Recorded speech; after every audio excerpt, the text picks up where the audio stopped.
guys, this is Gosu.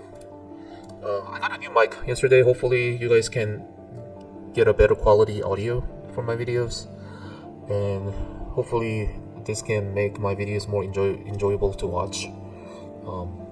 Today I just wanted to talk about 1960 and how strong they are, and how I think they will never lose a KVK the way the game currently is. And I do not think a lot of people understand the real reason behind this is.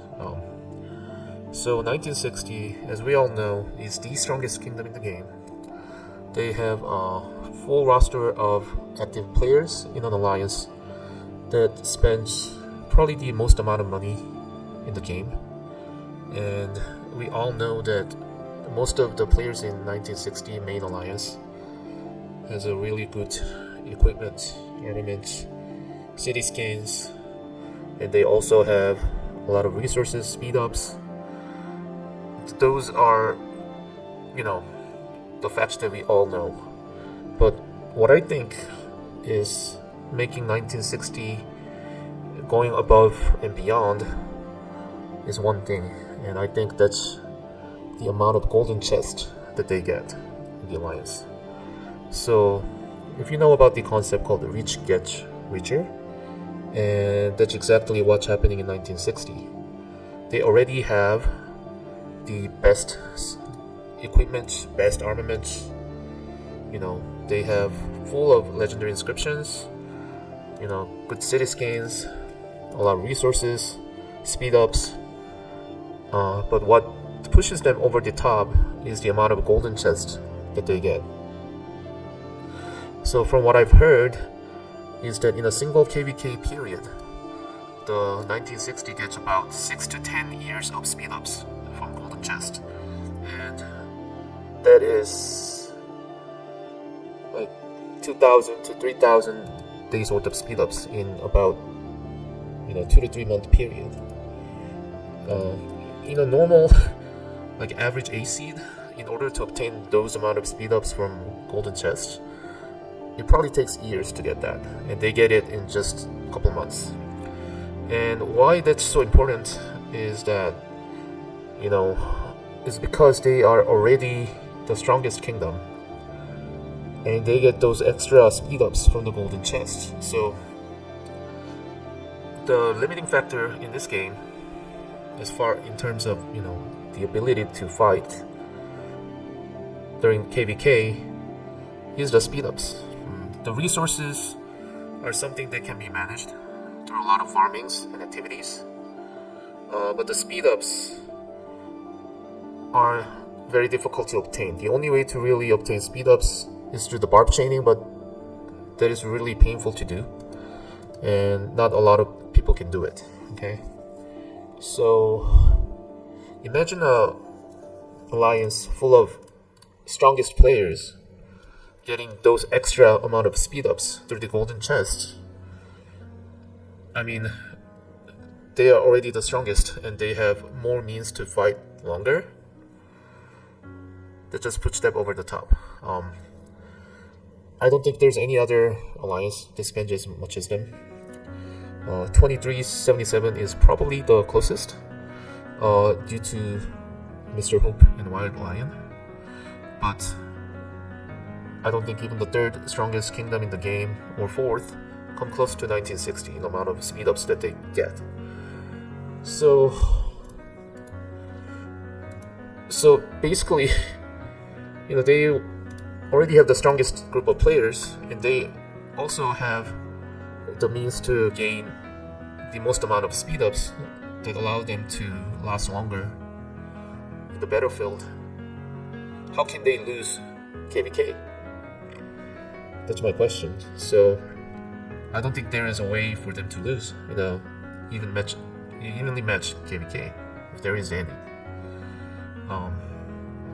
If the 1960 goes into 4 camp KVK, if they go 2 versus 2, they'll never lose. In a 6 camp KVK, if they go 3 versus 3, they will never lose. The only way they will lose is if the amount of camps that they have on their side is less than the opponents. And this is the trend that I've been seeing. Like a lot of KVKs, like competitive KVKs that I've seen, if there's a camp that's stronger than the others in terms of, not only the power and kill points, but if there's a lot of spenders that drops more golden chest that allows them to fight longer, the all other camps try to go against that particular camp. For example, in BK's KVK right now, there's a one camp versus string camps situation going on, and one of my friend Aji is in like a 3300 something, and they lost the KVK due to going 1 versus 3 camps. So only way 1960 really loses is through that kind of matchup, where everyone goes against them in a KVK. Otherwise they will lose. So it's a really tricky situation because everyone would like to ally with 1960.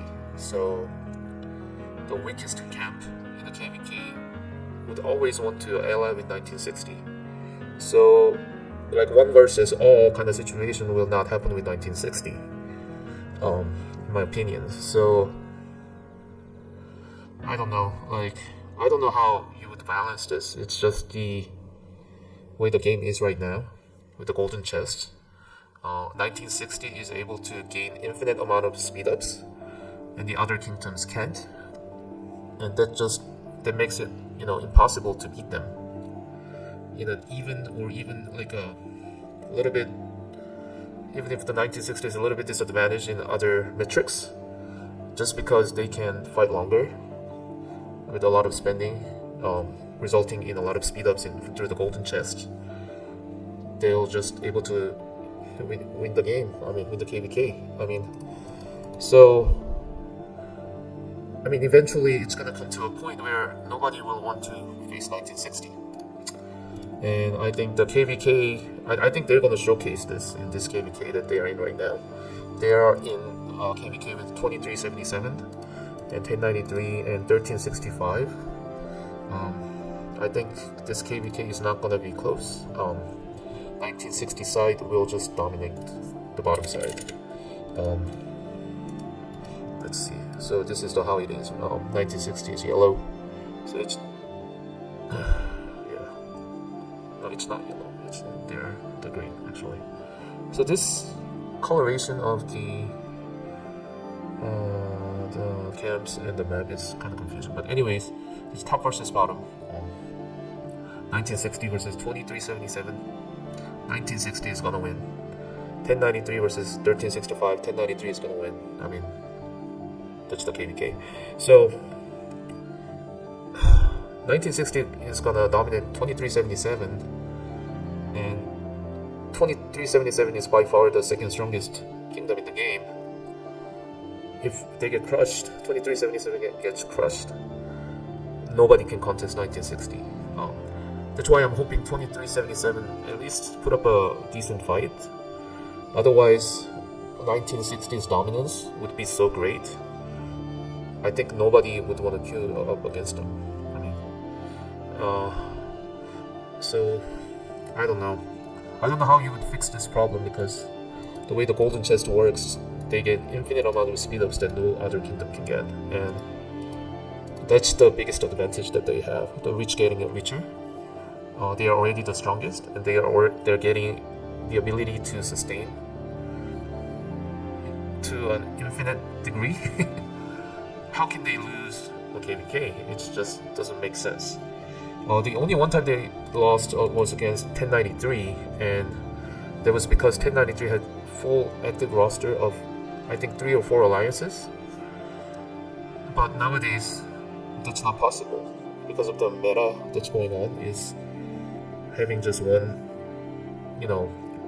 full roster of alliance. Otherwise, you are not able to recruit anybody. So the way that the game is structured right now, is that 1960 will always win KVKs. They will always last longer with the strongest fighters in the kingdom. So I don't know if anybody wants to queue against 1960 after this KVK. I think that's what's going to happen. 1960 will show their strength versus 2377.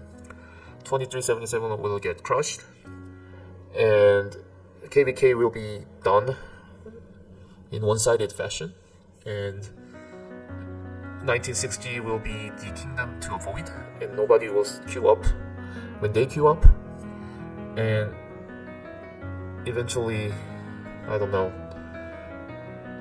1960 players will get bored, I guess, and then similar thing may happen when there was a kingdom that never had a KVK for like a year or something, like in the past. They just disband. I don't know what's gonna happen, but what I'm thinking is that 1960 will dominate this KVK. They cannot lose evenly numbered KVKs, and I honestly don't know how to fix this problem as long as Golden Chest gives out these speed ups that enables them to go in the field infinite amount of time. So that's what I think, and I don't know if this is a problem. I don't know how you can fix this problem. Only way to fix this problem is to dodge 1960 or nerf Golden Chest in some shape or form. But they are forced to be reckoned with. Anyways, I hope you guys have a good day.